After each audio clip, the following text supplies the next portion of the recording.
We have come to rule without mercy.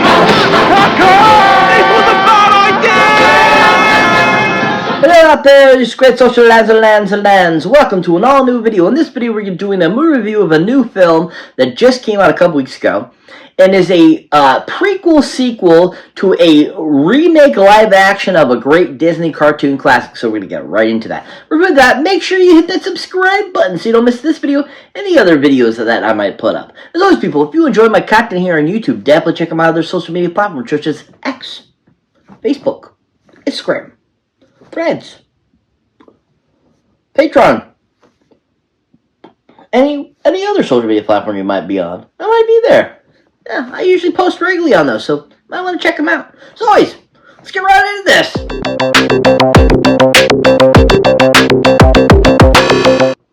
So welcome one and all to an all-new video. So like I was saying before, we're doing a movie review of a newer film that came out a couple weeks ago, and is a prequel sequel to a live-action remake of a great Disney cartoon classic called Mufasa, the Lion King. Yeah, Mufasa, the Lion King. Yeah. So this is a sequel prequel to the live-action remake in 2019 of The Lion King. Once again, bringing back a few of the people from the original film with introductions to new people for this film. Basically, you know, this I wasn't too sure about at first. I was on the fence really hardcore for many reasons, not thinking, I don't think this is going to look, doesn't look that great. I don't know how good it's going to be, especially with how Disney has been. I wasn't too sure how well it was going to be, if it was going to be anything like the other film or like the originals or anything like that. And I was kind of really on the fence, you know, basically, you know, thinking, is this going to be any good? And I actually ended up coming out of it really surprised at how fun it was. Now, there are several of the songs I didn't care too much for, but there are quite a few that are very fun. I thought that the CGI of the live-action / CGI that they use is really impressive. I mean, the look, the movement of all the animals is amazing. I think that is really, done really well. Like, I really thought I was looking at real animals. And overall, you know, it's one of those things that you either hate it, you love it, or you can kind of be in the middle. And I felt like I was more towards, you know, kind of the middle, towards the I like it stage. And I was really surprised because I wasn't, like I said, I wasn't too sure at how I was going to enjoy it. And it actually ended up surprisingly, we thought it was actually a little better than the 2019 remake. Now, this film happens to be directed none other by a gentleman that goes by the name of Barry Jenkins. Oh yeah, Barry Jenkins, woo, Barry Jenkins, yeah! So Barry Jenkins has directed a few things over the years, and this is one of his more recent films. And, you know, I was actually, you know, impressed with what Barry Jenkins did with the film. I thought that he gave us a very interesting story of kind of a, you know, life story of a character that we really didn't get much of in the original 1994 classic. We didn't get much, you know, story, of course, in the 2019 live-action CGI remake. And really, you know, give us kind of this interesting story of, you know, kind of where this one character, you know, how he kind of grew up and became who we know him as in the original Lion King.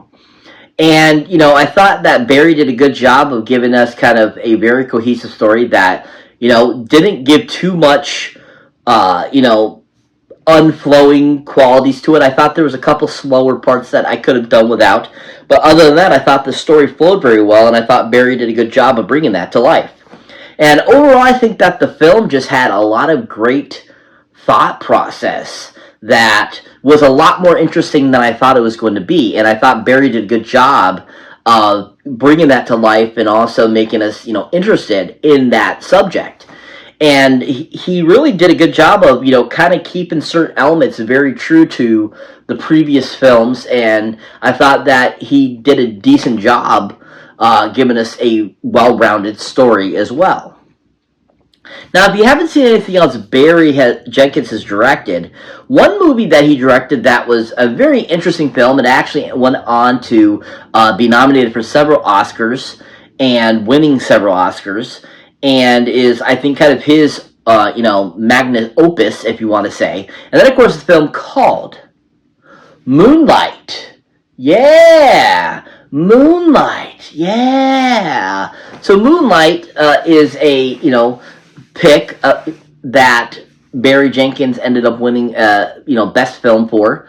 Mahershala Ali ended up winning for best actor for the film as well. And basically, it shows the life of this young man through through certain ages, leading up to kind of the climax of the film of kind of where he is at in present day. And, I think that Barry did a great job with that film, giving us a very cohesive story of the same young man throughout, through several years of his life.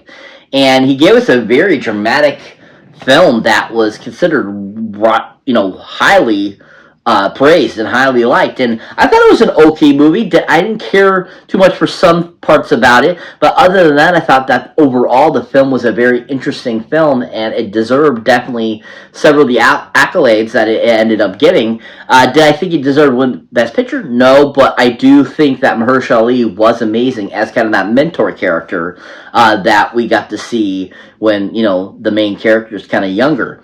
And I thought that was kind of an interesting aspect, and I think that the film really showed Barry has a really good eye for telling stories and giving us very cohesive storylines and films, and has a really good eye for dramatic elements, which there are quite a few dramatic elements in Mufasa Lion King, and I think that pulled through from Moonlight into that film. But I think, Moonlight definitely shows the excellence that Barry has at bringing an interesting story to life, and he did that with Moonlight. If you haven't seen anything Barry Jenkins directed, definitely check out Moonlight to see his directing. He did a really interesting job with that film. But overall, I think he did a good job with Mufasa Lion King. It was a lot better than I expected, and I thought overall he did a decent job that was very interesting, and actually kind of enjoyed it more than the first one in 2019. So like I said before, this movie has a really great cast of voice actors, a lot of them returning, a few new people for the different roles of, younger versions of certain characters looked at. One of the great things about this film was that I love that they had the remembrance at the very beginning of the film from James Earl Jones, who unfortunately passed away last year, and was Mufasa and always will be Mufasa to me. And he was so fantastic as that character, and it was so nice to see that remembrance to him because he was such a great staple of that first film. But this film, like I said, had quite a few newcomers, playing the characters younger and so forth and so like that. And a few of the people that I really enjoyed in the film just really delivered on their characters. And of course, the start us off is one of the returning people from the previous film to a great role. And I absolutely just loved his character, and I loved this character, in each film that I've seen of the character Rafiki. And that, of course, is Mr. John Kenny. Oh yeah, John Kenny. Woo, John Kenny, yeah. So John Kenny, you might have seen in supporting roles through several films over the years. Really great actor, really fun, and I absolutely love what he brought to his interpretation of Rafiki, because nobody will ever replace Robert Gulliam as the original Rafiki, but I think John Cannon did such a great job of almost sounding like Robert Gulliam. I really do. I think he really brought the presence of Robert and gave us a really great rendition that really made me think I was still hearing Robert Gulliam play Rafiki. And I thought John did such a great job with that, and he did a great job in both films of bringing that to life. But I really enjoyed him in this one even more because he really brought a new sense by giving this story and telling this story about Mufasa and kind of how they came to know each other and kind of how he became kind of like a visor to Mufasa. And I really thought that was a really great concept, and I really enjoyed what John did with that growth of Rafiki, and kind of how he showed like kind of what Rafiki was, 10, 15 years ago compared to what he is at now. And I thought that was a really cool aspect and really awesome, and I thought John did such a great job of giving us a very different version of Rafiki throughout the ages. And I thought, it was just really well done. The voicing was perfect, and John just was amazing. And I absolutely just love his voice because it sounds so much like Robert Williams. And I just was really impressed with what he brought to the character in this Lion King film. Now, if you haven't seen John Cannon in anything, definitely a film to check him out, and which is also made by Disney and through Marvel Studios, called Black Panther. Yeah, Black Panther. Yeah. Even though his role is very short in Black Panther, we still get this great father-son moment with T'Challa and him in the film, played by the late great, Chadwick Boseman. And it is just such a great scene, and John just was so amazing in that scene. The brief moment we got of him in Civil War, and it just was so well conceived and so well done, and I just love what John brought to that, and how you really felt that fatherly and son vibe, and just how well it worked in the film. And John just has this a great natural, like, fatherly figure vibe to him, and it just was so well constructed. And I just think John did an amazing job that I think will live down, in infamy over the years. People are going to look back 20, 30 years from now, from when Civil War came out, or Black Panther, and are going to be like, yeah, John Cannon, he was so awesome. I miss his acting, stuff kind of deal. And he just was so amazing as the character, and it just was so enjoyable. And I just really enjoyed him in Black Panther. And I think that his performance, like I said, is going to go down as an amazing performance, many, many years from now. And that is going to be considered a really great hallmark of, cinema. Because he just was so freaking amazing as, T'Chaka, as the king of Wakanda before Black Panther takes over, and it just was so well done by John, and he was just so amazing. If you haven't seen John in anything, definitely check him out in Black Panther. He did a really fantastic job. But overall, I really enjoyed him as Rafiki. Like I said again, I think he was fantastic in the first one. I think he was really fantastic in this one, and even better. And I really enjoyed his story in this one. And I just think he was overall just a really fantastic character, and I enjoyed what he brought. If you haven't seen John Cannon in anything, definitely go check him out in Lion King Mufasa in theaters now. He was really fantastic. So that brings me to the next actor I'd like to talk about that provided a voice in this film, and that is none other than the great master of all different types of genres of film, Mr. Mads Mikkelsen. Oh yeah, Mads Mikkelsen. Woo, Mads Mikkelsen, yeah. Oh, Mads Mikkelsen, from playing Hannibal to the bad guy in one of the James Bond with Daniel Craig, to many other roles he's done over the years. He is just awesome to watch, and he always plays such great characters, and is always amazing as villains. And once again, he provides a villain persona in this film, and he just was so freaking awesome. And he actually plays kind of the main bad guy in Mufasa Lion King, who is supposed to be a part of a bigger group of these white cats, basically, these white lions that are trying to take over the prides. And, he just plays the character so well. His voice is amazing. It sounds so crisp and clear. And it was done so well and executed with his performance between the different actors and actresses and stuff like that. And he just played the villain to the T. It was so freaking awesome. And I absolutely loved it. And I think Mads is one of those character actors that just always delivers on everything he does. And I absolutely love that. And he did that in this film, and I just absolutely really enjoyed him in the film. Now, if you're not familiar with Mads Mikkelsen, definitely another film to check him out in that I really enjoyed him in is a great film that is also a Disney type film and made by Marvel Studios, called Doctor Strange. Yeah, Doctor Strange. Yeah. Once again, plays a great villain character in that film, and is just so freaking awesome. And I absolutely loved him as that character. And he just was a great villain that really brought a lot of great action sequences, brought good acting, great storyline, and just worked really well with Benedict Cumberbatch in the film. And I think that a lot of what Mads brings in all of his roles, he always brings such a great realism to his characters, and that's what he did in Doctor Strange, and why he was such a great villain character, because you felt the passion behind him, like he thought what he was doing was right. And that's how he brought it in the Mufasa, the Lion King, as well. Like, he really does exude that, and I think that's really impressive. If you haven't seen Mads Mikkelsen or anything, definitely check him out in Doctor Strange. He did a fantastic job as the main villain in that film. Overall, I think he was absolutely a great choice for the villain in Mufasa Lion King. He delivered it. He gave us a great performance through, voice, and he just was such a great character, and I absolutely loved his characterization. If you haven't seen Mads Mikkelsen in anything recently, go check him out in Mufasa Lion King in theaters now. He was excellent.